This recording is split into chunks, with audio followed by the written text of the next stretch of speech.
دین کے راستے میں جب مشکلات ہوں تو ہمیں حضرت بلال رضی اللہ عنہ جیسی ہستیوں کی زندگیوں پر نظر ڈالنی چاہیے۔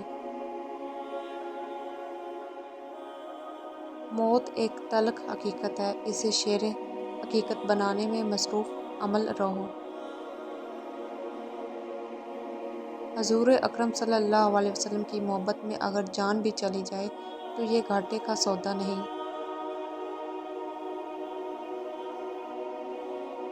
انسان دنیا میں بہت سے برے کام مختلف قسم کے خوف کی وجہ سے کرتا ہے۔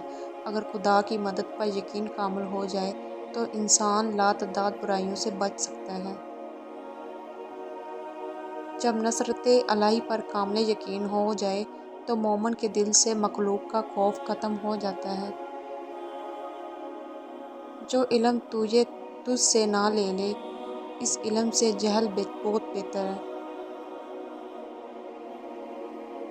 نیکی اور بدی کے تصور سے نکل کر اگلے مقام تک آ جاؤ، میں تمہیں وہیں ملوں گا۔ جاہل، احمق اور بدکار سے اچھے مشورے کی توقع ہرگز نہ رکھو۔ لاٹھی موسیٰ کے ہاتھ میں گواہ بنی، جادوگر کے ہاتھ میں لاٹھی بیکار ہوئی۔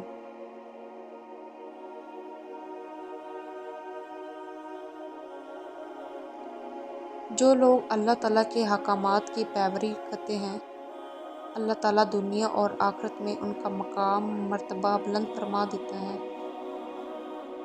حسد، بغض اور کینہ انسانوں کو برباد کرنے والے ہیں۔ اللہ عز و جل نے انبیاء علیہ السلام کو اس لیے مبعوث فرمایا کہ وہ تمہیں ان کی چالوں اور ان کی وارداتوں سے آگاہ کریں۔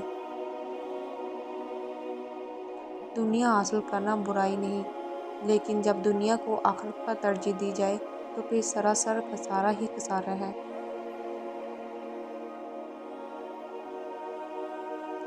جو خدا سے ڈرتا ہے اور تقویٰ اختیار کرتا ہے، اس سے جن اور انسان سب ڈرتے ہیں، اور جو بھی اس کی طرف دیکھے گا اس پر اس مرد حق کی ہیبت غالب ہوگی۔